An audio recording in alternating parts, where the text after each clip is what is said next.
पूर्व प्रधान की। अच्छा, वो तुम्हारा नाम क्या है? पिताजी का नाम? रहने वाले कहाँ के हो? आलमपुर। काम क्या करते हो? यही टीचिंग वाला।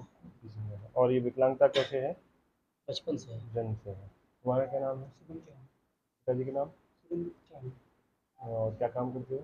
सर मैं जनता केंद्र पे रहता हूँ। और आपका नाम क्या है? राम से रहता हाँ, वर्तमान प्रधान है। हाँ, ये प्रधान प्रधान, ये मतलब ये प्रधान पति हैं।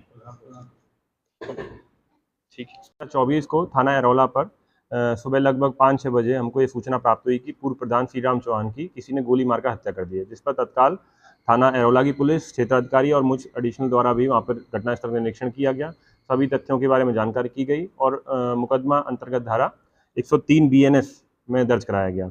इसकी विवेचना जब की जा रही थी, जिसमें जो मुलजिम थे उस इन्होंने जो वर्तमान प्रधान पति और उनके परिवार को नामजद किया था, जिनसे पूछताछ की गई, उनको भी पकड़ा गया, उनसे पूछताछ की गई। पूरी जांच पड़ताल के बाद यह तथ्य प्रकाश में आया, इस तरह से अनावरण हुआ कि जो इसके बगल में सोया हुआ व्यक्ति था, जो इसका काम देखता था पूर्व प्रधानी में, उसके द्वारा ही इनको गोली मारकर हत्या की गई है।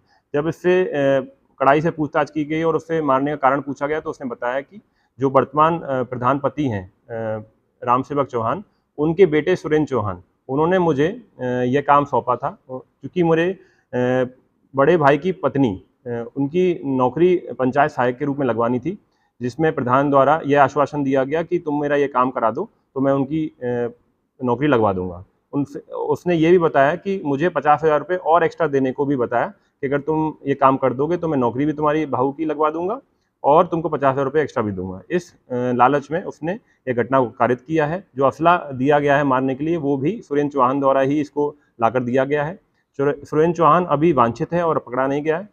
जो शुभम चौहान और रामसेवक चौहान हैं, उनके साथ भी इसने मिलकर यह योजना बनाई थी। जब इनकी योजना की बात हो रही थी, तो रामसेवक चौहान और शुभम चौहान भी मौके पर मौजूद थे।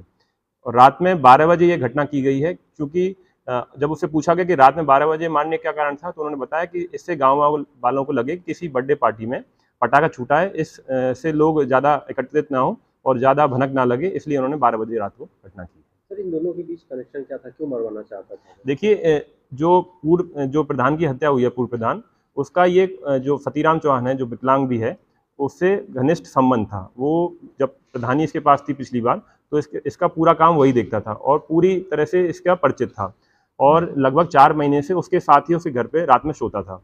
ये चीज़ उसको, सुरेंद्र चौहान को पता थी, रामसेवक चौहान और शुभम चौहान तीनों को पता थी ये चीज़।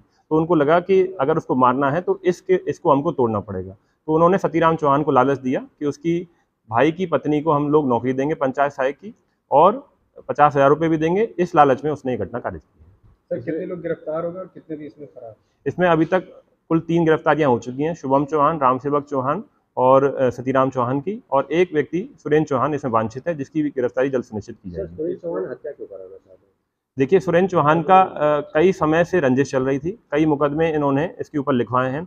एक मुकदमे में सुरेंद्र चौहान के पिता रामसेवक चौहान को जेल भी भेजा गया था, इसी रंजिश के कारण और चुनावी रंजिश के कारण इन्होंने ये घटना कारित की। सर, एक कि शारीरिक रूप से विकलांग होने के बावजूद भी घटना को अंजाम देने की बात है, तो अब तक क्या पुलिस को